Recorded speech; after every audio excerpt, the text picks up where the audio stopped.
Islam menghadapi globalisasi. Globalisasi merupakan proses penyatuan dunia secara perlahan dan mulai menghilangkan sekat-sekat negara dan bangsa. Hal ini berarti globalisasi membawa dampak baik dan dampak buruk bagi kehidupan manusia. Karenanya, sebagai umat Islam, kita harus memilih mana yang dianggap manfaat dan mana yang dianggap mudarat. Contoh dari globalisasi yang bermanfaat yaitu semakin majunya teknologi yang mengakibatkan segala sesuatu dapat dijangkau dengan mudah. Namun di samping itu, tentunya kemajuan teknologi tidak lepas dari dampak negatif yang ada. Sebagai contoh adalah sangat mudah untuk budaya barat yang tidak sesuai dengan budaya timur masuk. Maka dari itu umat Islam harus cerdas dalam mengambil sikap di tengah modernisasi yang tidak bisa dilawan. Masyarakat Islam harus menjadi modern tetapi tetap berada di dalam koridor ajaran Islam yang selalu mengagungkan terhadap penetapan norma-norma yang selalu berguna bagi umat manusia.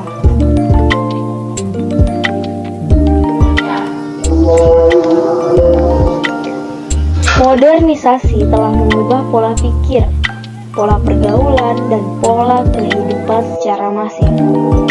Dalam proses modernisasi ini, seringkali kaum buruh menjadi lemah ketika berhadapan dengan kaum pemodal.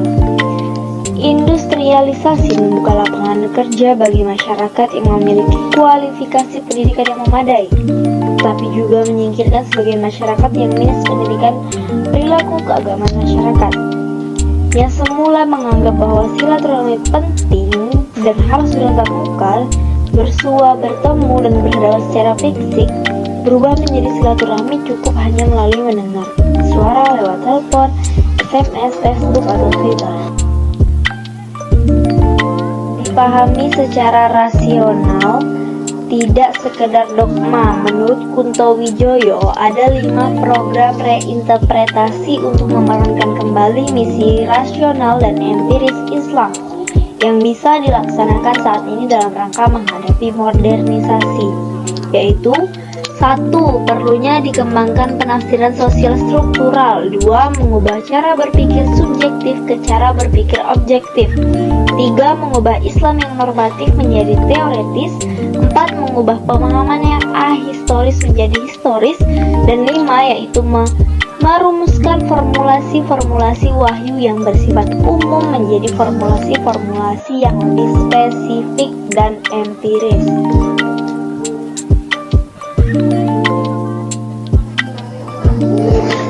Kontribusi Islam terhadap peradaban dunia.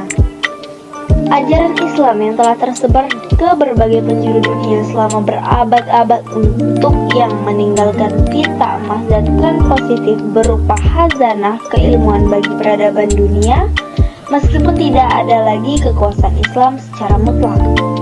Karena disebabkan oleh ekspansi Islam ke daerah-daerah, tidak bertujuan untuk mengambil harta kekayaan dan rampasan, tetapi untuk membangun dan mengelola kebudayaan yang ada di daerah tersebut.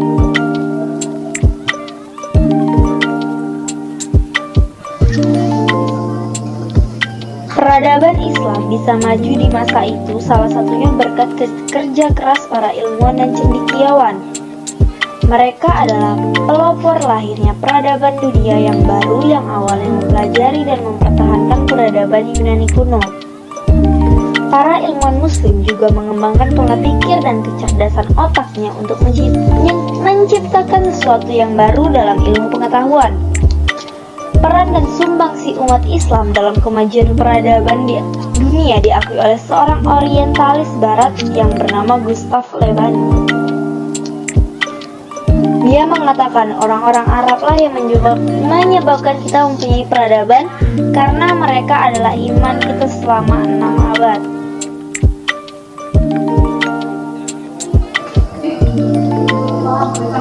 Kontribusi yang diberikan Islam dalam perkembangan peradaban dunia. 1. Kaum muslimin telah memberikan sumbangan eksperimental mengenai metode dan teori sains ke dunia barat. 2. Sistem notasi dan desimal Arab dalam waktu yang sama telah dikenalkan ke dunia barat. 3. Karya-karya dalam bentuk terjemahan, khususnya karya Ibnu Sina atau Avicenna dalam bidang kedokteran, digunakan sebagai teks di lembaga pendidikan tinggi sampai pertengahan abad ke-17 Masehi. 4. Para ilmuwan muslim dengan berbagai karyanya telah merangsang kebangkitan Eropa, memperkaya kebudayaan Romawi kuno, serta literatur klasik yang melahirkan Renaissance. 5. Lembaga-lembaga pendidikan Islam yang telah didirikan jauh sebelum Eropa bangkit dalam bentuk ratusan madrasah adalah pendahulu universitas yang ada di Eropa. 6. Para ilmuwan muslim berhasil melestarikan pemikiran dan tradisi ilmiah Romawi Persia atau Greco-Hellenistik sewaktu Eropa dalam kegelapan. 7. Sarjana-sarjana Eropa belajar di berbagai lembaga pendidikan tinggi Islam dan mentransfer ilmu pengetahuan ke dunia barat. 8. Para ilmuwan muslim telah menyumbang pengetahuan tentang rumah sakit, sanitasi, dan makanan kepada Eropa.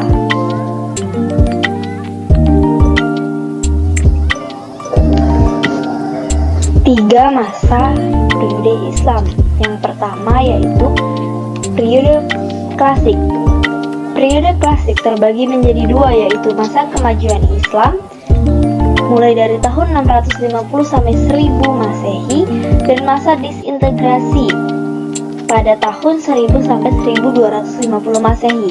Masa ini bisa disebut sebagai awal dari masa keemasan Islam, atau dengan kata lain, masa ini adalah masa di mana Islam tumbuh subur di berbagai belahan bumi, yang mana pada dasarnya Islam ini merupakan agama yang diemban oleh Rasulullah SAW dan para rombongan orang-orang pilihan dari gurun yang tandus untuk menaklukkan Jazirah Arab dan seluruh dunia untuk mengajak kepada ketauhidan, yakni mengajak kepada pengakuan hanya ada satu Tuhan saja yang berhak disembah, yakni Allah Subhanahu wa Ta'ala.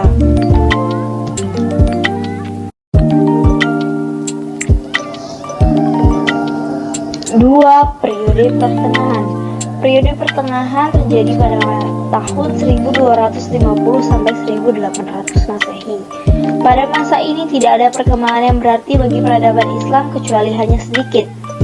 Perkembangan itu pun hanya bersifat memperluas kekuasaan Islam ke dalam beberapa wilayah seperti di Mesir, India, Persia, Turki, dan lain-lain.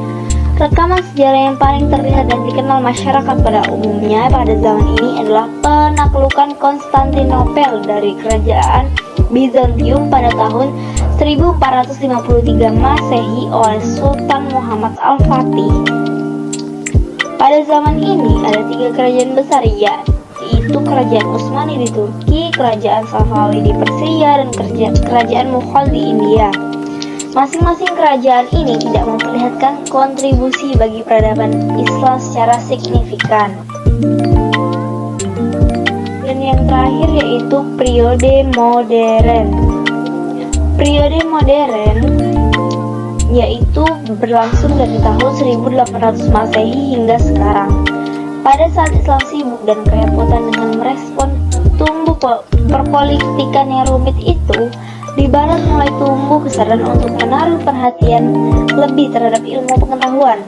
Inilah yang kita kenal dengan istilah Renaissance. Oleh karena itu, umat Islam tidak hanya berdiam diri melihat kegemilangan dunia barat, tetapi membuat pola perubahan kiblat pengetahuan dari yang sebelumnya berkiblat kepada peradaban Yunani menjadi berkiblat kepada peradaban barat.